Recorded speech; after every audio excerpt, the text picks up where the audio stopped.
उत्तर प्रदेश की कैसरगंज लोकसभा सीट का हाल बिल्कुल वैसा ही है जैसे अमेठी और रायबरेली। जैसे कांग्रेस के लिए अमेठी और रायबरेली की मुश्किल है, तो बीजेपी के लिए रायबरेली और कैसरगंज चुनौती बने हुए हैं। अमेठी का मामला बीजेपी के लिए आसान था। अब स्मृति ईरानी का टिकट तो कट नहीं सकता था और न ही उनका चुनाव क्षेत्र बदला जा सकता था।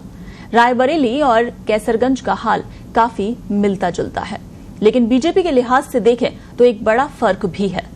अगर इन दोनों सीटों को बीजेपी और कांग्रेस के नजरिए से देखें तो भी कई चीजें कॉमन होने के साथ साथ फर्क भी नजर आता है। कैसरगंज में जहां ब्रजभूषण शरण सिंह बीजेपी के टिकट का बेसब्री से इंतजार कर रहे हैं, अमेठी और रायबरेली में गांधी परिवार से कोई चुनाव लड़ने तक को तैयार नजर नहीं आ रहा है। कैसरगंज से सांसद ब्रजभूषण शरण सिंह पर महिला पहलवानों के यौन शोषण के आरोपों के बाद बीजेपी के लिए हाल सांप छछूंदर जैसा हो गया है। अभी तक कैसरगंज लोकसभा सीट के लिए किसी भी राजनीतिक दल ने अपने उम्मीदवार की घोषणा नहीं की है। ये बात अलग है कि बाहुबली नेता ब्रजभूषण शरण सिंह अपने से ही चुनाव प्रचार में जुटे हुए हैं।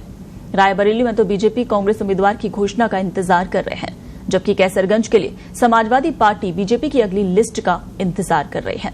कांग्रेस के साथ चुनावी गठबंधन में अखिलेश यादव ने कैसरगंज सीट अपने हिस्से में रखी है। ब्रजभूषण शरण सिंह और अखिलेश यादव के बीच भी रिश्ता ठीक ठाक ही माना जाता है। कैसरगंज में एक चर्चा ये भी है कि अगर बीजेपी ने ब्रजभूषण शरण को टिकट दिया तो समाजवादी पार्टी महिला पहलवानों में से ही किसी को चुनाव लड़ा सकती है, और अगर समाजवादी पार्टी किसी महिला पहलवान को उम्मीदवार बनाती है तो बीजेपी के लिए भारी फजीहत हो जाएगी। कुछ वैसी ही जैसी अभी कर्नाटक के जेडीएस उम्मीदवार प्रज्वल रेवन्ना को लेकर बनी हुई है। यूपी में आपको बता दें, बीजेपी 75 सीटों पर चुनाव लड़ रही है। 5 सीटें बीजेपी ने सहयोगी दलों को दे दिए हैं। कैसरगंज रायबरेली को छोड़कर बीजेपी ने 73 सीटों पर उम्मीदवारों की घोषणा कर दी है, और सिर्फ बीजेपी ही नहीं, बाकी पार्टियों ने भी अपने उम्मीदवारों की घोषणा अभी नहीं की है। कैसरगंज लोकसभा सीट पर बीजेपी से टिकट के सबसे बड़े दावेदार ब्रजभूषण शरण सिंह के साथ अच्छी बात यह है कि वो हकीकत से नावाकिफ नहीं है। पूछे जाने पर वो गोस्वामी तुलसीदास की एक चौपाई बोलकर जवाब देते हैं कि होई सोई जो राम रची राखा। तो माना जाता है कि कैसरगंज ही नहीं, आसपास की कुछ अन्य लोकसभा सीटों पर भी ब्रजभूषण सिंह का खासा प्रभाव है। लेकिन हैरानी की बात यह है कि उनके विधायक बेटे प्रतीक भूषण की लगातार 2 चुनावों में जीत का अंतर काफी कम रहा। तो सुनने में यह भी आया है कि बीजेपी नेतृत्व ब्रजभूषण शरण सिंह की जगह उनके परिवार के किसी सदस्य को टिकट देना चाहते हैं।